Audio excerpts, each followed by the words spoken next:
Hello everybody, welcome to PT Launch Lab episode 11. Today we're with Matty Bell. We're going through his journey from recovery all the way to being Pontefract running coach.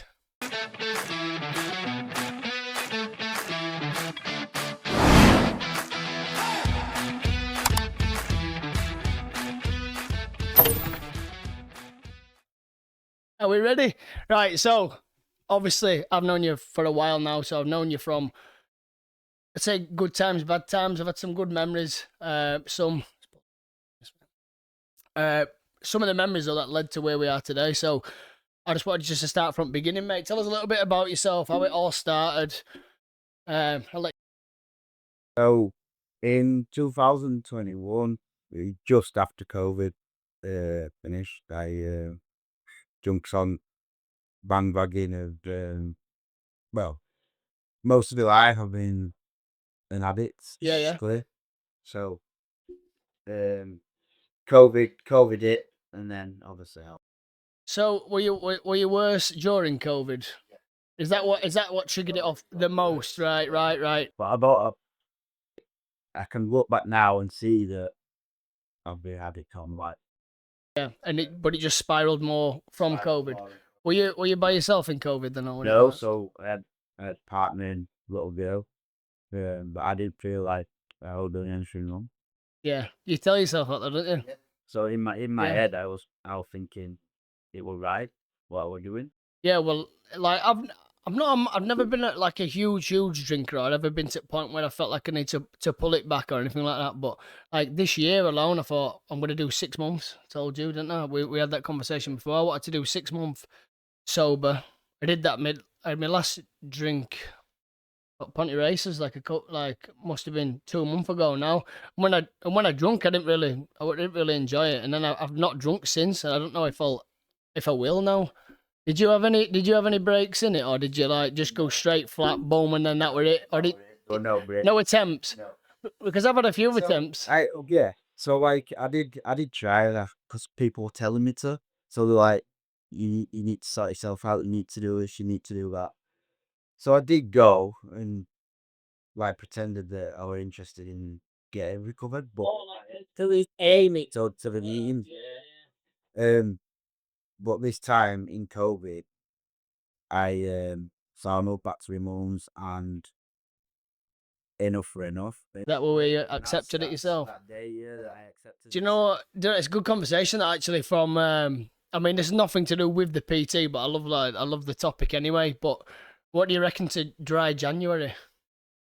Right. So here's my quick views. Right. I think it's a great place for some people. So I'll use my twin brother for example. If he's watching it, he'll be laughing. He does dry January every year, but he has the worst February ever. Then, so do you think that creates you have one good month and then you have 11 terrible months? Because I feel like that February is even worse. If you can have a drink and enjoy it, and it doesn't affect your family life, then yeah, it says anything. You've got to have a balance. Yeah, I know quite a few friends, to be honest, who follow that loop and they know that they shouldn't be doing it as much. I think everyone will probably should dial it down a little bit, no matter who they are. I think even the ones who are drinking a couple of times a week and it's just a couple of cans at night, it's no good for you. Like we all know that. Like, well, I'm not here to tell you not to do that, but I just feel like the dry Jan thing sets you up on such a like you start. So basically, right, you do dry Jan because you want to stop the thing that's bothering you, or you think it's a problem, right? But then you do it and you celebrate by having a drink. It's just madness. And then you do it more because you. That's what I mean. So you're not actually getting any. Yeah, and I feel like that's the only month that seems acceptable when they do it. You know what I mean? What's the other one? It's October, isn't it? Yes, October. So you've got 2 months in the year there. That leaves 10 months. I think alcohol is one of the worst. Yeah, definitely. Absolutely. I think if you put them all together, I think alcohol is probably worse. Wouldn't they say it's the worst drug out of them all, don't they? Yeah. Another one. Yeah, food. Yeah. Do you? Yeah. Well, we might as well go on to that, mate. Anyway, so obviously I've only just really found out that you were going more into nutrition side from the running, but let's go back from end of COVID then. So when you started, what was the first thing you did? I know some people might do like couch to 5K, or yours that small of a thing, or what it? Something totally different, mate. So when I started with these meetings, I did 90 meetings in 90 days, and then at that point, I felt really lonely. Like I didn't have anybody around, and there was no one. But like literally, there was everybody around. But in my head, I felt like I had no one. So this one day, I started on bike. Started bike, and had nothing to do with running. I used to look at runners and think, look at them. That's not a bike, biking. And then it like, I'll get further and further, doing further and further bikes. And then it were one of my mates went for a bike ride with him. He went, have you tried running? No.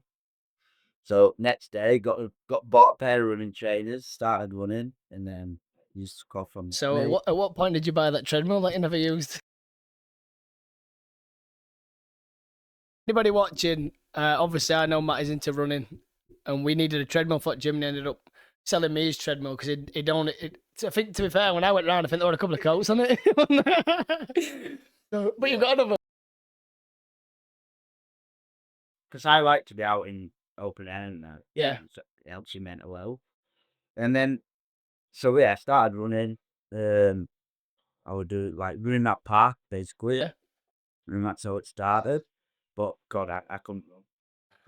I think that's how every person in Pontefract starts, is by running right race course, isn't it? And that's the test of, I'm going to run so much, and then they start doing it by furlong, don't they? And they start doing that, see how long they can do. I've even done it with clients, who've wanted to get into running but won't. I used to meet one of them 3 times a week, and we used to keep getting further and further until we could get all the way. Well, that's how it starts. And then so stopping and starting, and then I saw a race, the Pontefract race. Yeah. I'm like, all into that. And do you think all this ties in with addictive personality? Yes, definitely. So it's like soon as I enjoy something, I'll do it. That's it, 100%. Like say, you've got to have a balance. Were you ever like that as a kid? Like, did you were you ever into sports as a kid and get mad addicted to what was that? So it's at school, and I did all sports, every single sports. But with me, I think like I'm type 1 diabetic, and I think it was from being a bit different, and that's how it's come to where I was, 'cause I had a good upbringing and good family around me. So I think that's, and then I ended about a long P for it. And that's what just steered you in wrong direction. Direction. But it's only now since I've got into recovery that I can see them traits that I have. But yeah, so going back to me running, I didn't have a clue. Oh, that's what you mate. It's like anybody does. I think there's a lot more to it than people think, isn't there? And until you start running, because like you've just said there, good way of putting it is that you always want the next thing, right? Right, it's a race, right? What else can I do? How else can I do? How do I go further? How do I go faster? And then all of a sudden you realise the zones and everything, and I feel like it's more depth than the zones as well. There's so much more depth to it, isn't there? Oh, there's a lot. It's not just a case of just getting up and running, is it? So into the coaching side then, mate. So we'll start more from the beginning. So what made you want to start doing it then? Or is that the next thing from like, right, I've done the races, right, how can I now help other people? Was it like... So that's obviously part of my recovery as well, is a lot of helping others. Whereas I like to, part of the recovery is helping others. And then I started at running club, started helping others, just like on with the running basically as a run lead. And then I was getting better and better. So I was looking at ways that I could get even better. And I still do it to this day. After every run, I'll go home, I'll look at all the data, and I'm like, how can I improve to get to that point? And that's where I got to where I have. And then from that, I'm like, what next? Basically. And then I got put through my running coach fitness. Didn't have a clue. Like, yeah. I think the course I was like anxiety. I worried about, can I do it wrong? And it's same with the PT as well. Yeah, like, of course. I want everybody to be the same as me and help them to get to that point. Yeah. I I love your story. Like a million other people have got different stories. I think everyone likes like a comeback story. You know, like obviously coming from recovery, and I think people appreciate it more. So how many years have you been sober now? So Christmas it'll be 5 years. That's crazy, isn't it? When did I do that run with you? Then that must have been because I'm sure you were only 2.5 years at that point. Is that how long ago it was? Yeah. I'm not racing you now, then. God. Yeah, well, I can run at any pace. And what's the furthest you've run now? So I've done up to marathons, but at the minute I'm concentrating on the short stuff. Right. So when I first started chatting to you, obviously I think it was sub 20 for your 5K. I think you might have already done that, and it was 10K sub 40. Was it right? So what are your times now? Right. So obviously, like everybody's got goals. I'm the same with coaching. It's like when I go to coach somebody, I'm like, "What's your goals?" Well, my goals were sub 25K, sub 40 10K, sub 130 half marathon, Yep. and sub 3 marathon. So after, because you want to journey, it's not straight up, it spiral, went down, and eventually got the sub 25K, 10K. Could I? Yeah, man, I can remember you doing it for ages. Like, I couldn't get it, and then February last year, I knew I was in a good place, and yeah, I finally got it, and now did you sort of design your own program to do them then, or did you have you had a coach or yeah. So that's another thing. Like I was doing bits, and I thought I need to go to that next level. So I was like, I need a coach right? to show me that way. Yeah, So then I got a coach, got me lactate testing done, and then he gave me some, and he wrote me a plan, and I was like, this is just a basic plan. yeah. But now I understand why you're on that plan. Right, See, but I stick to that plan. right. Yeah, So then I stuck to the plan, and I did get better, but then I was doing more speed work because I'm an addict, yeah. and because I liked it, this is, but that didn't get me better. So I plateaued. So I went back to him, got another test, and I was like, you need some more middle ground. So I brought middle ground into it, and then I just. Hello there, hope you're enjoying the podcast. Whether you're just starting out and thinking about becoming a personal trainer, or you're already qualified and just need help getting your business off the ground, that's exactly what PT Launch Lab is here for. We've worked with hundreds of coaches across the UK, helping them launch, grow, and build real careers in the fitness space. So if anything in this episode speaks to you, drop a comment, message us on Instagram, or even hit us up on WhatsApp. All the contact info you need is in the description below. We'd love to hear from you and help you take the next steps. As always, like, subscribe, and enjoy the rest of the video. Well, I can remember. Right, this is one that stuck with me as well from when I run the half marathon, and I only trained for 4 weeks for it, and I can remember I was training with John Wattam at the time, who were actually coaching me through it, and we were supposed to be doing a 12-week plan, and it got to 4 weeks, and I said, mate, like, can I just go run one like next week? And he was like, oh, you'll be fine, just run it steady. And then as soon as I'd run it, it was like 2 hours and 3 minutes, and I rung you, and you were like, you just need to get under 2 hours now. And I said, yeah. But then I've just, like, for me, again, there, like, I've really got no interest in speed aspect at all, me. So I'd want to go a full marathon, and then I'd want to do like an ultra. The speed doesn't interest me, which is weird how you can be addicted to different things. But, like, I think my fastest 5K is about 22 minutes. I've just got tiny legs, though. So With the right training, you would get to that. Like I did all these, like I was doing races every couple of weeks, and like now look back, like how we're doing all that. It was just a sense of completing, Yeah. and that's probably where what you're saying. So I completed all them, but like I need some more. yeah, and I think same. I'm like I'm as bad as you, mate. I'm as bad as anyone who's got that addictive personality. So once I'd done the half marathon, then I looked into triathlons, and but how I wanted to do it, because I know what I'm like, right? How I tried to do it, mate. I tried to go. Me and my dad were gonna do a duathlon, which is bike run, right? I thought, right, we'll do that. So I've done the half marathon. I'll do the bike and run. Then I'll do a sprint triathlon. then I'll do a full triathlon, then I'll do Olympic triathlon, then I'll look at and I'll base it because I know I'd get a sense of achievement after doing one extra rather than some people will start training, right, I'm doing marathon when they haven't done halves, where I just feel like It's sense of achievement, and that's what I just like completing stuff. but you will come. Like, I class myself as mentally strong because I've overcome obviously alcohol and 100%, you've got to be. everything, smoking. I was smoking. I've overcome that. Vape. I can overcome anything, and in my mind, I believe I can do anything. Yeah, that's what you I need. don't know Though. if I can do anything.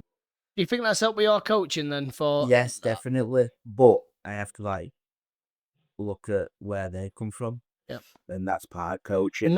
And this is what I'm struggling with at the minute. Right? Obviously, this podcast's about you, not me. But that's what I'm struggling at the minute with, because I'm fighting next week, and there's no excuses. There's not, like, with the diet wise and stuff like that. Like, I'm just 150% every session, every day, regimented. I'm like a robot, mate. I don't eat for taste, and I'm just eating because the job needs to be done. I don't, and so I really struggle to listen to people's perspective when it sounds like excuses to me. But what I've got to realize is not everyone's you. Not everyone's built the same. They're not all programmed the same. People want to do this as an achievement or for some fun.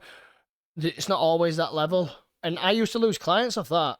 Well, that's part of coaching. It's part of questionnaire, and they fill it in, and you need to look at where they'd come from and try and get the best out of them. Yep. And not everybody thinks like you, and So, on your point, coming from recovery, have you had any people who've signed up with you now who like a drink at weekends, and then they might miss a run, and then they've got to have that conversation with someone who's come through that? That won't be awkward, I guess, would it? Or but what's your approach to that? I can only advise them. Yeah, To the house. it's 5 years. Yeah, I can't do that. But when they do, it's like, are you hydrating? Oh, yeah, it's just like excuses. But I can only give them the information. It's same with the recovery, mate. I can only give them information. If they don't want to do it, then they're not going to do it. But I do feel that when people are paying for plans, they're more accountable and they want to do it. Yeah. Because I've had it before where I'm writing plans out and they don't end up following it. Have you ever given a free plan away just for people to test it and they never do it? Because people want to pay, they want to get the money's worth. It's good that we come from a tight area in that way. If I've ever give anyone, we used to do one at Christmas for Ultimate Shred every year, and we did a free 2-week plan. And I mean, obviously Christmas is a bit, but that were the worst. Like, everyone after, no one had even messaged you back. You're like, but then come January and stuff, it were like different breed. If everybody did follow, I don't mind doing it for free because it's helping them. But what I find is that, like you just said, they don't follow it. You know what though? You'll put the 3 hours in without realizing for the ones that are committed. So the ones that pay, who use it, ones like you said, who are a bit more dedicated, they're willing to put that money up front, or they're at least willing to give it a big try. There is a sense of responsibility then where you have to hold on to them, because again, you know what it's like at the beginning. It's like rolling a snowball down a hill, mate. You get that snowball effect, you get that momentum, you're buzzing, and then all of a sudden they do have a slip up or a weekend, or they've done everything too fast. So they've started this running, and then they've started eating well, and then they've started not doing this, not doing that, and then all of a sudden there's too many rules, and then when they have something rubbish to eat, and they feel like, oh, I then missed a run, and then I've ate rubbish, and then again the snowball goes the other way. So when they come to me like for coaching, I'll always say like, what's your goal? Can we book a race so you've got something to train towards? Yeah, rather than training for nothing. You're not training for nothing. You're just training to keep fit, aren't you? But if they've got something to train towards, then it makes it easier. And there's that intimidation factor of same like I can't tell my lads enough when they're boxing. Like, you do know that you're going to fight someone. Like, it's not you can't skip corners. You'll get found out there. Obviously, they're racing for someone that is their boxing event. Do you know what I mean? Like, it don't matter what scale we're on, what sport we're doing. If you sign up and you go into someone who might have struggled with anxiety or whatever and never really put themselves out there like that, and then they're in a big mate, how busy are races now? You got to look at Pontefract or whatever. Yeah. That's where my PBs at is. The park runs here. That's what I meant to say. Like, they're busy. It's really busy, yeah. What were the club that you were running from before? Because you were I'm still at that club. you're leader there, is it? No, I'm coach there as well. All right. Running coach there. Savvy Park, you know. But I'll never leave that club because that's so basically when going back to being sober. When I said I felt lonely and like on my own, I joined the running club. And I'm like, these are normal people. And where have these all come from? You know what I mean? So that's what I think has helped me to get to where I am today. Because there's some real nice people there. And Yeah, of course. And it's a sense of community and like-minded people, isn't it? Yeah. Like we must have spoke about this on phone for. spoke world about it. This is why we know this podcast would be easy, mate. Because the amount of conversations we've had, same thing. Like it's weird. As soon as you come out with a circle of drinking and stuff, then you realise which pals are close, or you ain't got as much relatable as you thought. You attract. They said right now I attract people who want to get better about runners. Yeah. Whereas before it was. I think the good thing about running community, I mean, I very rarely see as many, especially negative comments. Like everyone wants everyone to do well, and even if someone puts a time on, that's not good. I thought loads pop up on mine all the time on my Facebook and stuff like these running clubs and people putting their times, and there's thousands of people just been like patting them on back. I don't know if there's a closer community to me than running. Yeah. Everybody wants everybody to do well. I want everybody to do well because that's how I. And it's very hard to knock, innit? It's very hard to knock. You know, the people who I've seen recent, I've only seen two, I think. I can't remember the names. They're actual runners, really well known for running, but then taking digs at other people running now as if it's took the limelight away, which I just think's a bit mad because that's what's given their full lifestyle. Do you know what I mean? And it's kind of been bitten, everyone else is on, and now everyone's doing it. It's kind of like when someone listens to a new band, and I used to listen to him before they were famous. Like, no one cares, mate. We all like him now. It's kind of, that's what I feel like. Yeah, how I look at it is like everybody's got to start somewhere. And I was that person one day where starting out, never thought anything would come of it. But then once I got the coach in, I went to a couple of gyms. I wanted some strength for runner, yeah. But I couldn't find it around this area. Basically, we're going further out. And then that will lead me today with this PT. What's more rewarding to you? I mean, they're all equally as rewarding, but would you rather someone who's never run before, right, to be able to do like run to 5K or whatever, or someone who's already into running and get them like an unbelievable marathon time? I like them both. Yeah. But completely different achievements, aren't I've they? got a couple of runners at the minute, and just from me changing the way that this person runs, just from like easy days, and just changing that is like messaging it out PB, all right. Yeah. Some feeling that, yeah. It's like I love anything like that. But then I'm helping others that are just starting out, and that's it. They're gonna get to their goal. But what I find with that is they're not mentally strong enough. Yeah. But how would you? It's there's lots you can be doing. There's different approaches you can be doing. They've got to be very accountable. That's the only problem for me, right, is the online stuff.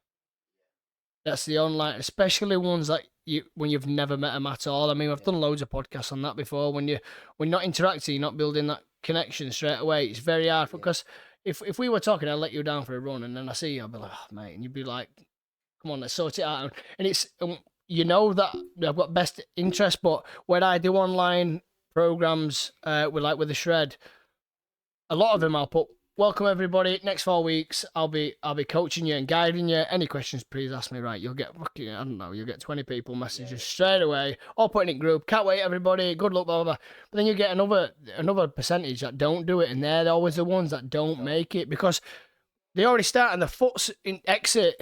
Because they're like, they don't want anyone to know because they're already not confident they're going to do it, but they can sign up and tell everyone they're doing it. I'm going to do it, and then there's an excuse, or I tried getting my shopping list on and it won't come on, and it was their error, and all they needed to do was message. I've not been able to get on mine for 3 days. More messages. They don't want to do it. In their head, they're telling themselves that to make themselves feel better, and that is a very, very bad trait. But again, mate, we've come to talk about you, so What is it that you're specialising in, Pontefract running coach? So, what I want to go down the route of is strength and conditioning for runners. So as I said, like with many people around here, and then I've got my coaching as well, so it like ties in with each other, and that's why basically I've done the PT. If I want to, and I like helping people. If anyone didn't know as well, Matty did PT with Ultimate Shred Academy. Obviously, that's based around all of this. Like, we're trying to get people. It just so happened that you've done the course with us. So, perfect person to get on because you're doing so well. So, we just thought, couldn't have dropped in any better. Obviously, there's other people that we're going to be getting on who've done it from other places. We want to try it. What we're trying to do now is trying to get a library, loads of different people, loads of different. Like, we've only done the same qual, but we couldn't be any further apart from what we're teaching. Do you know what I mean? So that's what I love. I've got people going into massage. You've got people going into S&C for the running, S&C for boxing. There might be one-to-one coaching like myself, or on-floor gym PTs, bodybuilders. And I just think there's that many people, and anyone watching it then, especially like stories like yourself, can come back from recovery. I just think that means more to the story as well. And trying to... But I appreciate that you're trying to have to separate your brain from that. Yeah. Knowing how strong you had to be to get out of it. Get out of it, and I know where other people are. Yeah. Like, it's not easy. Yeah, and I feel like, obviously, it feels like sometimes you've lived it and you can tell them and you're proof in pudding, do you know what I mean? Like, they can actually see that from you because they know it's all real, it's done. Yeah, so you can do the blueprint for them, but you can only hold their hand so much, can't you? You can only tell them, can't you? Absolutely. And then, but what I used to find is I used to take it to out, like, oh God, but I've got to let it go and just say, look, I've given information, that's all I can do. And I'll leave it on this last question, to be fair, mate. So, how was the first bit been going, like getting your first clients? I know you've been quite a lot of messages, but yeah. So, like, I first put the post on it, was crazy, like, but because I built like a bit with my running club, and everyone knows you for running. You're the running man, aren't you, around Pontefract? Yeah, so like it blew up like that.